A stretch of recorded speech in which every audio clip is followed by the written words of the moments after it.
Madame, Monsieur, bonsoir. Merci de votre fidélité à notre chaîne El Oula. Comme chaque soir, nous nous retrouvons à 18h30 pour la première édition d'information de la soirée. Nous vous proposons à présent les principaux titres. Intégration économique, immigration et terrorisme au menu des entretiens à Rabat du ministre des Affaires étrangères et de la coopération internationale avec le secrétaire général de la communauté des États sahélo-sahariens. Visite d'inspection du ministre de l'Agriculture Al-Hoceima sur le site des différents projets agricoles qui entrent dans le cadre du programme Al-Hoceima Manarat Al-Mutawassit.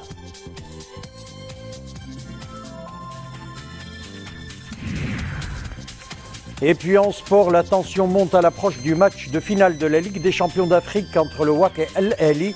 Tôt ce matin, les guichets du complexe sportif Mohamed V de Casablanca ont été pris d'assaut par les supporters Ouidadi pour tenter d'obtenir le billet d'entrée.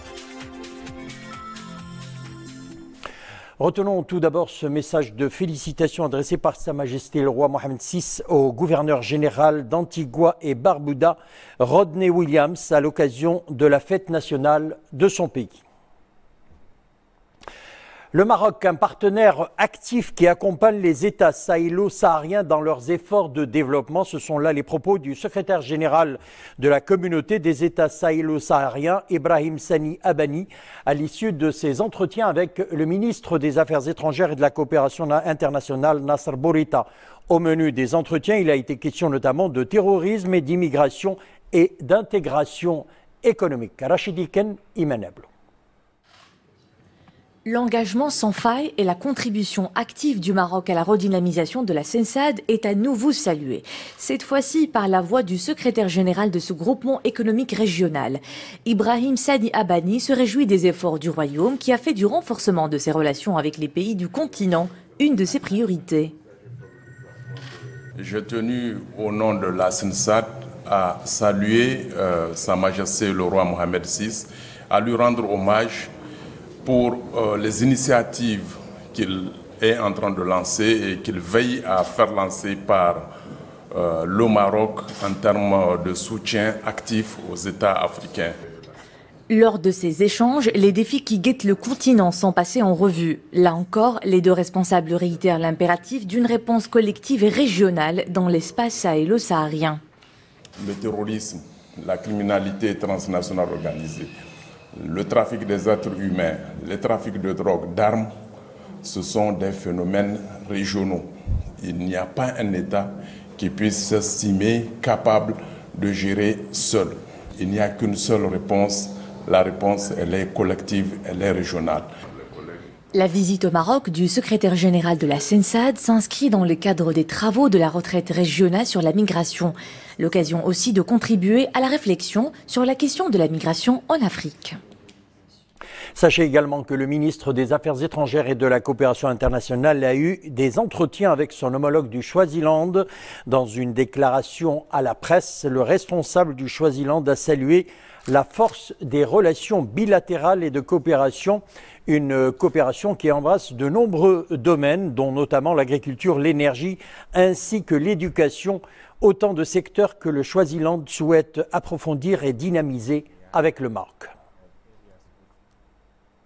Direction à présent à Al-Hoceima, nous le disions, le ministre de l'Agriculture, du Développement rural, des eaux et forêts et de la pêche maritime est en visite d'inspection sur les sites des différents projets agricoles majeurs dans la région. Dans le cadre du programme Al-Hoceima Manarat Al-Mutawassit, ces projets concernent la plantation d'arbres fruitiers, l'irrigation et l'aménagement de routes rurales. Ahmed El-Alaoui et Manablo.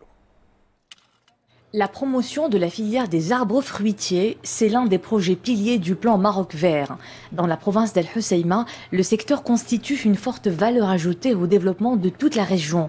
Depuis 2009, 22 projets ont été lancés dans la province dans le cadre du pilier 2, un investissement de 655 millions de dirhams.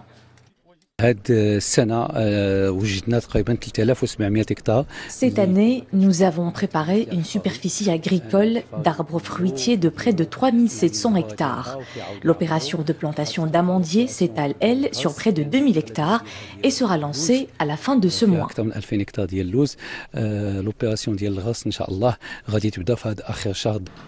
Autre chantier d'envergure, la construction de routes rurales dédiées au désenclavement des zones cibles. 100 km de routes sont en cours de réalisation, une enveloppe budgétaire de 144 millions de dirhams. Cette tranche concerne le désenclavement des Douar, Hamdoun et Okrishel. Elle s'étend sur une distance de 4,5 km. Nous avons presque achevé les travaux d'excavation et nous sommes à un stade très avancé en ce qui concerne les ouvrages d'art. Autant de projets fortement ancrés dans le programme Al-Husseima, phare de la Méditerranée. À cela s'ajoutent d'autres projets hydro-agricoles. Pour un meilleur usage de l'eau d'irrigation, la province a bénéficié de projets couvrant 1500 hectares et d'autres de réhabilitation des séguias sur 75 km, avec une enveloppe financière de 36 millions de dirhams.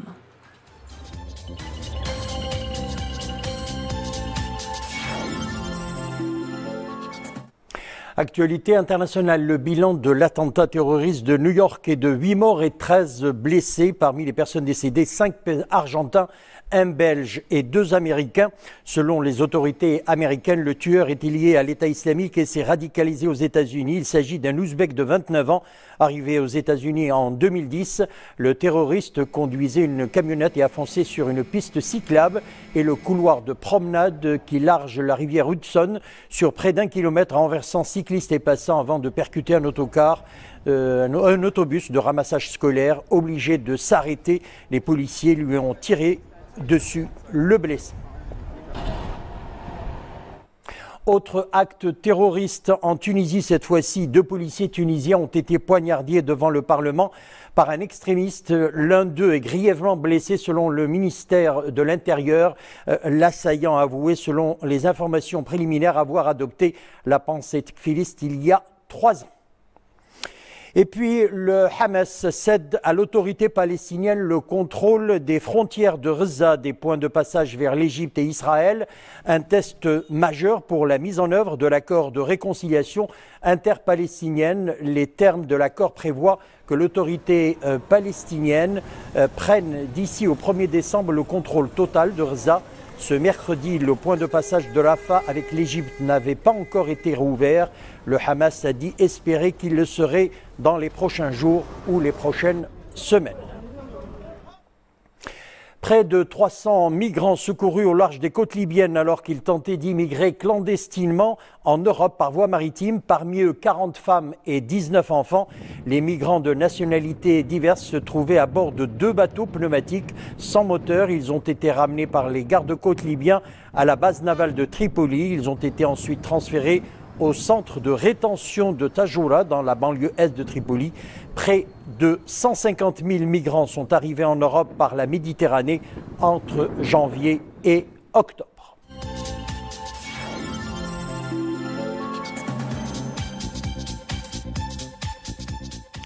On va prendre de la hauteur à présent. Pour la première fois, une ligne aérienne relie directement Budapest à Agadir. Le vol inaugural d'une compagnie aérienne low-cost hongroise a eu lieu hier à l'aéroport El Messira. Cette nouvelle liaison aérienne se fera à raison de 2 fréquences par semaine vers la première station balnéaire, Agadir, en provenance des marchés touristiques prometteurs d'Europe centrale. Dominique Orlando. C'est une première et pour l'ensemble des passagers arrivés par vol direct depuis Budapest et pour l'aéroport Al-Masira d'Agadir qui accueille pour la toute première fois un avion au grand complet, arrivé après 4h30 de vol depuis la Hongrie en Europe centrale. C'est la première fois que nous venons en Afrique. C'est très bien qu'il y a un vol direct jusqu'à Agadir et l'accueil était super bien. C'est inoubliable. Merci.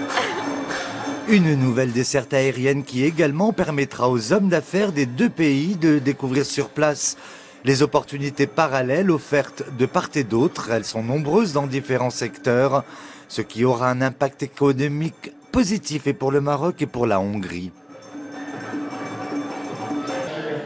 Le travail mené par l'Office national marocain du tourisme depuis 2 ans pour ouvrir des lignes au départ de la Hongrie sur le Maroc a porté ses fruits.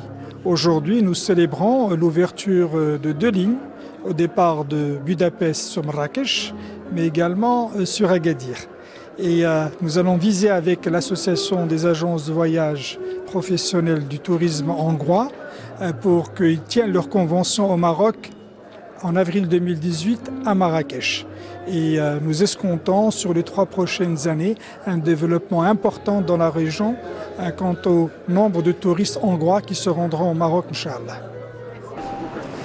Et que dire de la proposition inverse offerte aux voyageurs marocains qui souhaiteraient, moyennant moins de 2000 dirhams, donner corps et sens à tout ce qui se dit de splendide sur cette capitale hongroise, bercée par le beau Danube bleu et qui, tous les ans, accueille pas moins de 15 millions de touristes venus de partout à travers le monde et dont la particularité est d'avoir toujours envie d'y retourner.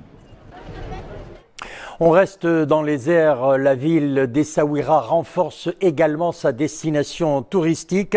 Un premier vol direct de Lyon et à destination de la cité des Élysées a été lancé par une compagnie low cost. Fruit d'un grand effort de plusieurs partenaires, la liaison se fera 2 fois par semaine, les mardis et samedis. Cérémonie d'inauguration rehaussée par la présence de plusieurs personnalités, dont le conseiller de Sa Majesté le Roi André Azoulay, Abdelghani Tahraoui et Zakaria Moukimbillah. Aéroport Essaouira Mogador. Le premier vol de la ligne directe en provenance de Lyon arrive à destination. De nombreux visiteurs abordent ce vol vers la cité des Élysées. Ils sont touristes ou marocains résidant à l'étranger. Un accueil chaleureux leur est consacré en guise de bienvenue. Une affluence importante qui confirme le potentiel touristique de la ville. Ouais, c'est super. Vraiment, on est ravis. On reprendra la ligne Lyon-Essaouira. C'est la deuxième fois que je viens à Essaouira, mais la première fois j'étais arrivée à Marrakech. Là, c'est un très bon vol, voilà, c'était vraiment très très bien. La ligne aérienne directe Lyon-Essaouira est assurée par une compagnie low cost avec 2 vols hebdomadaires. Une ligne saisonnière pour l'instant afin de répondre à une demande de plus en plus croissante. La compagnie vise aussi à développer ses dessertes vers d'autres villes du royaume. Il y a encore 2-3 ans, il y avait 4 vols qui desservaient Essaouira. Avec cette liaison Lyon, Essaouira, Essaouira-Lyon, nous allons passer à une vingtaine de vols par semaine. Essaouira étant une destination stratégique pour le Maroc et pour l'ONMT principalement, nous avons œuvré pour attirer des compagnies low cost sur la destination. Donc après Transavia au départ de Paris, EasyJet au départ de Londres, Jetterfly au départ de Charleroi. Aujourd'hui, nous avons accueilli le premier vol de EasyJet au départ de Lyon. Essaouira développe sa connectivité pour promouvoir la destination. Cette nouvelle ligne est de nature à booster le trafic aérien et partant le potentiel socio-économique de la cité des Élysées. On passe au sport. La tension monte à l'approche de la finale retour du match WAC El Ahly pour le titre de la Ligue des champions d'Afrique.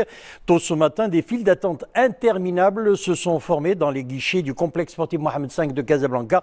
Des milliers de supporters Wydadi ont été donc au guichet pour tenter d'obtenir le billet d'entrée à cette importante rencontre. Khalid Azdoun, Mohamed Aïtleshkar. C'est là où il y avait relativement moins de monde aujourd'hui, le guichet du complexe sportif Mohamed Ben Jelloun. Ici, seuls font la queue ceux qui avaient déjà acheté leur billet en ligne sur le site web de la Fédération royale marocaine de football. Dur. Très difficile d'obtenir le billet déjà acheté. Cela fait 2 heures que je fais la queue sans pouvoir avancer. J'ai eu mon billet par Internet. Pourquoi il complique les choses ? Il suffit de mettre un code barre sur la confirmation en ligne. J'ai déjà acheté le billet en ligne. Je suis venu récupérer le ticket. Ici, on me dit qu'il y a un problème au niveau de je ne sais quoi et que je dois revenir demain ou vendredi. Les billets électroniques achetés sur Internet sont totalement épuisés, peut-on lire, sur le site web de la Fédération royale marocaine de football. 20 000 billets étaient disponibles à acheter en ligne, 25 000 autres l'étaient dans les guichets ouverts au niveau du stade Mohamed V, où des files impressionnantes de supporters se gonflaient devant les points de vente ouverts par la Fédération royale marocaine de football.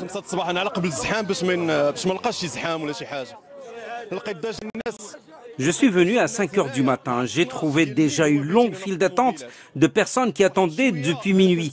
Mais à la levée du jour, des gens faisaient irruption devant les guichets depuis la clôture. C'est inadmissible. ملي جيت نطل وانا نلقى هنا واحد الزحام لقيت واحد الزحام زعما مشاهدين ديال الجابين دخلنا للسيت. J'ai beau essayer d'acheter mon billet en ligne, le site web était tout le temps saturé. Ici, le billet qui est à 30 dirhams est vendu au marché noir à 200 dirhams. Un seul guichet pour tous ces supporters, c'est honteux. Au total, la FRMF a mis en vente 45 000 places. La finale retour se jouera entre le WAC et Ahli samedi à 20 h au stade Mohamed V à Casablanca. L'enjeu, c'est rien d'autre que le titre de champion d'Afrique des clubs champions et une qualification à la Coupe des Confédérations, la Coupe du Monde des clubs. Voilà, une chaude ambiance régnera au complexe sportif Mohamed V de Casablanca lors de cette finale WAC El Ahli d'Égypte. Elle représente l'une des plus importantes collections d'art moderne et contemporain d'Espagne. De Goya à nos jours, regard sur la collection Banco de España est exposée au musée Mohamed VI d'art moderne et contemporain de Rabat. Nous le disions hier, 70 œuvres originales incluant des tableaux et sculptures d'autres artistes espagnols tels Sorolla, Sora ou encore Barcelo. Une exposition organisée sous le haut patronage de Sa Majesté le roi Mohamed VI. Mounia Marouche.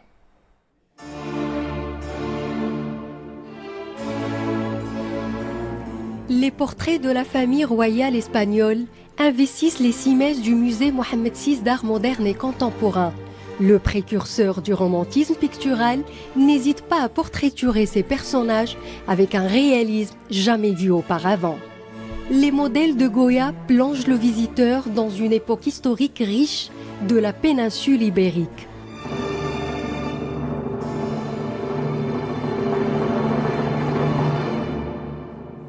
هذا المعرض الذي أطلق عليه لقب من غويا إلى الآن هو معرض. L'exposition de Goya à nos jours suit un parcours chronologique et représente l'art pictural espagnol depuis la fin du XVIIe siècle jusqu'à nos jours. منذ وضوع الأسس الأولى للحداثة في مجال التشكيل بإسبانيا إلى غاية اليوم. اليوم كنشاهدوا يعني Ces beaux tableaux de la Banque d'Espagne se distinguent par un niveau artistique très élevé. La culture espagnole a donné naissance à de grands peintres de différentes écoles picturales. واحد العدد كثير من الفنانات التشكيليين في جميع أصناف الفن.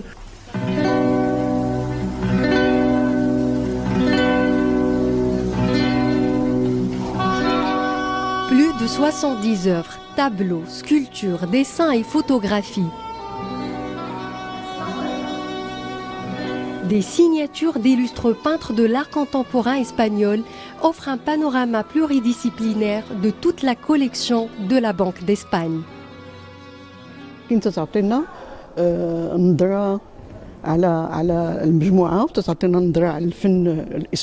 Cette exposition donne un aperçu sur la collection et l'héritage pictural espagnol qui a une place prépondérante dans l'histoire de l'art.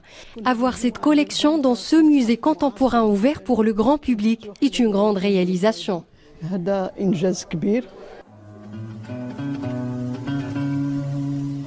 Jusqu'au 4 février prochain, les passionnés d'art et d'histoire peuvent apprécier dans une balade picturale les mouvements artistiques de l'art contemporain espagnol des années 50 jusqu'à nos jours.